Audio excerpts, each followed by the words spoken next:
Saya punya 2 handphone sekarang. Jadi handphone yang pertama itu handphone yang lama saya, ini handphone yang baru saya. Jadi minggu lalu handphone saya itu tiba-tiba rusak, tapi nggak tahu kenapa sudah benar lagi. Jadi saya sudah keburu beli yang baru dan dua-duanya sekarang aktif ya. Saya bisa pakai dua-duanya. Dan saya mau nyoba sebuah trik untuk produktivitas. Saya pernah nonton di salah satu video YouTube bahwa salah satu tips produktivitas dari dia itu adalah dengan menggunakan dua buah handphone, tapi isinya sama persis. Jadi kita bisa menggunakan dua handphone sekaligus.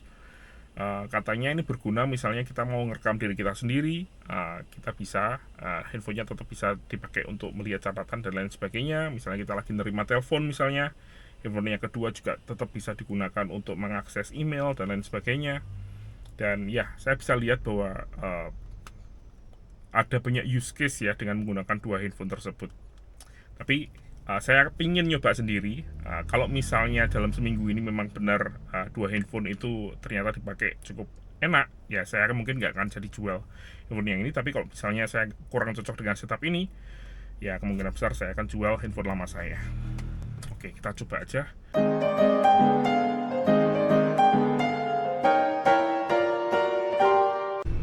Halo semua, ya saya sudah seminggu ini memakai dua handphone dan hasilnya ya mix ya. Sebenarnya tips ini cukup keren sih menurut saya karena sedikit berbeda dengan tips-tips lain yang biasa saya dengar ya. Biasanya saya dengar itu tips menggunakan dua handphone untuk produktivitas itu bisa dibagi ya antara kerjaan dan pribadi atau kerjaan dan seneng-seneng atau media consumption gitu, biasanya dibagi dua sehingga kalau kita lagi kerja yang satu itu bisa di silent atau bisa disembunyikan atau dimatikan sehingga kita bisa lebih fokus ketika kita kerja. Tapi metode yang kali ini saya pakai itu menggunakan dua handphone tapi isinya sama persis. Jadi ya dua-dua handphonenya benar-benar sama ya. Dan ini masuk akal sih ya, seperti yang saya bilang kemarin, kadang kita bisa menggunakan dua handphone saling dipakai manapun bisa. Jadi kita bisa menggunakan satu untuk telepon, satu untuk baca catatan dan lain sebagainya. Tapi buat saya sendiri ini nggak terlalu ngefek ya, karena yang pertama untuk rekam diri saya sendiri, saya sudah pakai kamera ini ya, kamera DJI Osmo Action. Jadi saya nggak perlu rekam diri saya sendiri dengan menggunakan handphone. Kadang perlu sih, tapi nggak perlu harus pakai dua handphone gitu ya. Kalau misalnya handphonenya saya pakai untuk catatan, saya bisa rekam pakai kamera saya. Kalau untuk melihat catatan dan sebagainya, saya juga sudah punya ini ya, tablet yang kadang cukup sering saya bawa. Ini tablet A8 with S Pen. Ini tablet yang cukup kuno tapi cukup oke buat mencatat ya, karena ada S Pen-nya di sini. Jadi buat saya sendiri sebenarnya nggak terlalu ngefek ya dua handphone ini. Lagi pula menggunakan dua handphone tuh nggak bisa benar-benar sama persis. Saya nggak tahu kalau di US seperti apa, tapi di sini kan kita nggak bisa menggunakan SIM card yang sama di dua handphone tersebut. Jadi kalau misalnya kita perlu OTP dan lain sebagainya, tetap yang digunakan adalah yang utama. Jadi tetap nggak bisa menggunakan dua-duanya gitu ya. Yang kedua, kalau WhatsApp bisa, nggak ada masalah ya, karena WhatsApp bisa di-link dan dua-duanya menggunakan akun WhatsApp yang sama. Tapi untuk akun-akun seperti perbankan dan lain sebagainya, aplikasi perbankan itu nggak bisa. Jadi ya mau nggak mau tetap yang utama tetap salah satu, yang satu tetap pendamping walaupun dua-duanya menggunakan aplikasi yang bisa dibilang hampir sama ya.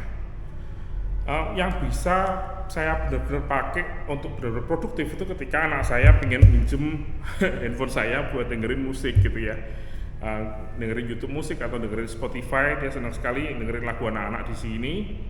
Jadi ketika dia pinjam, saya tetap masih bisa kerja ya menggunakan handphone saya yang satunya. Tapi selain itu kayaknya nggak ada kebutuhan saya menggunakan dua handphone yang sama seperti ini ya. Jadi kemungkinan besar saya akan jual handphone ini ya. Ya semoga masih bisa dijual dengan harga yang cukup baik.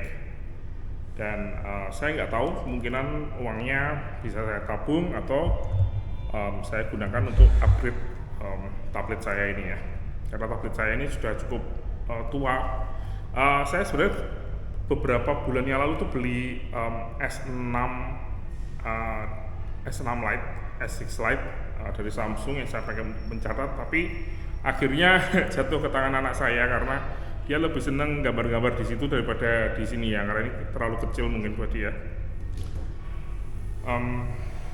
Ya itu aja hasil dari tes saya selama seminggu ini.